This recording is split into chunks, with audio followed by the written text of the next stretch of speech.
The topic is the Civil Rights Act of 1964, and we're talking to Dr. Lewis V. Baldwin from Vanderbilt University.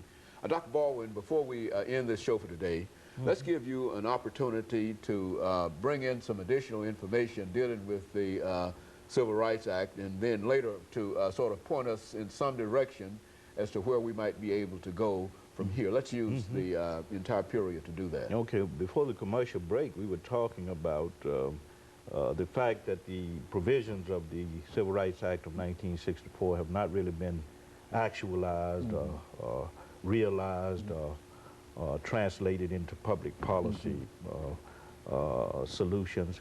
I think in 1965 we needed the Voting Rights Act because part of the provisions of the Civil Rights Act had not been fulfilled. If you look at the Civil Rights Act of 1964, you'll notice that one aspect of it dealt with voting. But there were no specific guidelines about how people should register, about how the government should monitor voting activity and that kind of thing. So we needed the Civil Rights Act of 1965. Had to be added as another piece of civil rights legislation. When Dr. King was killed, before he was killed in 1968, he made a comment about all of these pieces of legislation, and he put the responsibility for the failure of these pieces of legislation on the federal government, because he felt that it's one thing to adopt, to introduce, to pass civil rights legislation. It's quite another to provide the resources for the implementation of these pieces of civil rights legislation. So we're dealing with that problem of legacy, as Dr. King raised it, with respect to civil rights legislation. And so the resources are not there, even now, in terms of now. How would you bring the this whole question that we have dealing with affirmative action and quotas and et cetera? Is that really considered to be part of the civil rights legacy of movement? I mean, how would you put that in? I would say the Civil Rights Act of 1964 certainly contributed to this. You speak of affirmative action, you speak of quotas, you speak of reparations, what Dr. King once called compensatory measures. I think you have to see it in relationship to what happened in 1964 with the Civil Rights Bill. But the fact that these particular issues are still being raised in 2004, 40 years after the Civil Rights Act of 1964, tells us something. And that is that for some reason we have not been able to resolve the problems surrounding civil rights, surrounding economic justice, surrounding equal opportunity and social justice in our society. Somehow or another, we are still wrestling with the same problems.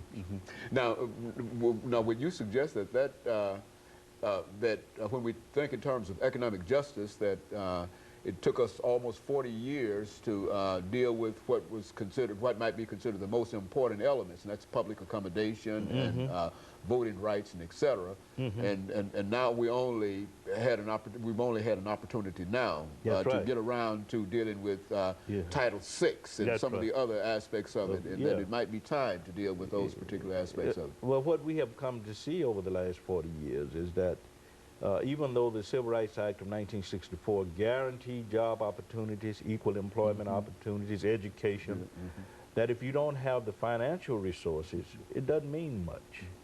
You can have equal opportunity, but equal access to restaurants, hotel, educational institutions, but if you don't have the money or the resources to find your place in these institutions, then it becomes problematic. And the 64 Civil Rights Act did not address that.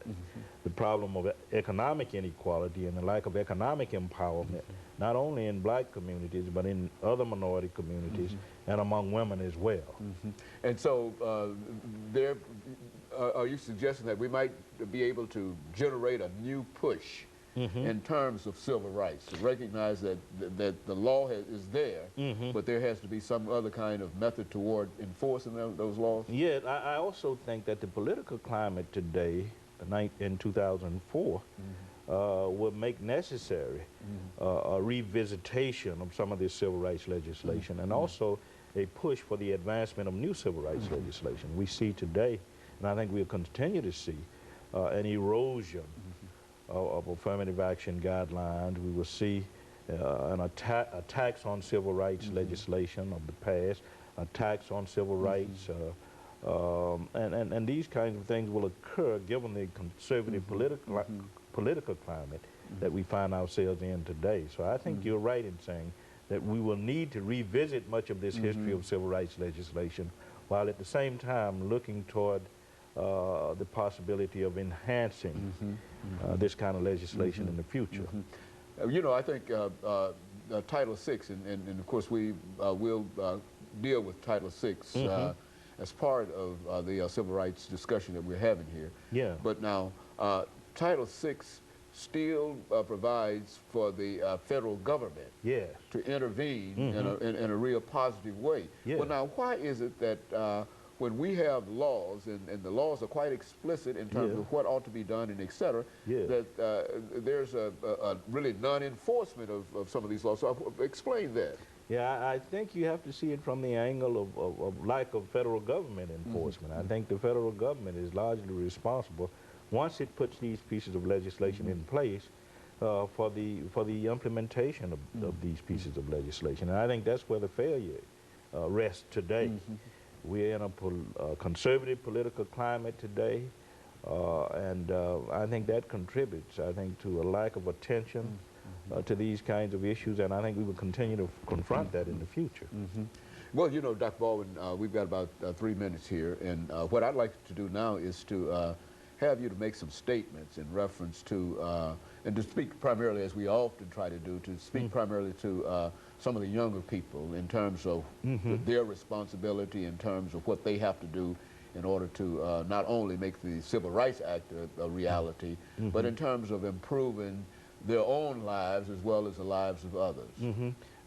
As I said earlier, one of the provisions of the Civil Rights Act of 1964 calls for improvement in educational opportunity and equality in educational opportunity.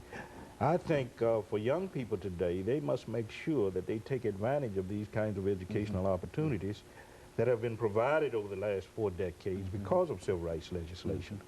Because if these opportunities are not taken into account or embraced, then somehow or another we fail.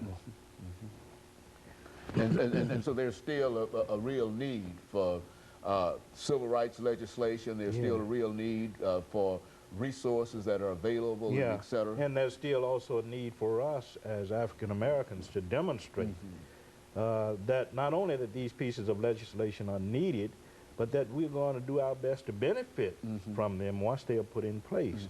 And that means taking advantage of opportunity once it is provided through civil rights legislation. Otherwise, our whole cause is meaningless. You know, very soon we will celebrate, I think, this year, the Dr. Martin Luther King's birthday, and of course you have played a very, very significant role in terms of helping us to highlight that. But now, what would you say in terms of the upcoming celebration of Dr. Martin Luther? I mean, what should the attitude of individuals be in reference to this great celebration? I think that given the fact that the next celebration is in '05, I think it would be great for us to think of King in relationship to the Civil Rights Act of 1964 and the Voting Rights Act of 1965, because he was so instrumental in the introduction and passage of both of these pieces of civil rights legislation. So I think we need to remember him in that connection. Over the years, we've remembered him in connection with global issues. We remembered him in connection with affirmative action, economic issues. We've discussed him in relationship to the issues of violence and nonviolence. But I think the next celebration should be devoted to viewing him and celebrating him in relationship to the Civil Rights Act of 1964 and the Voting Rights Act of 1965. And of course, that would be a great way to honor Dr. King in this upcoming celebration. And also to rekindle our commitment to the fulfillment of these pieces of legislation. Well, Dr. Baldwin, let me simply say over the last few seconds that we have here that we certainly appreciate you coming by and giving us that information about the Civil Rights Act of 1964, but it only continues what you've done for us over the last many years. Thank you. You've given us so much excellent information, you've sort of provided somewhat of a platform Yes. for us to have a real understanding on this particular show in reference to what the Civil Rights Act was all about, not only the act, but what civil rights has meant in the United States of America. And I think it's because of those efforts that we're able to talk about the progress that we've had. Thank you. And of course, let me encourage our audience to tune in again next week for another informative edition of Comments. Thank you and good morning.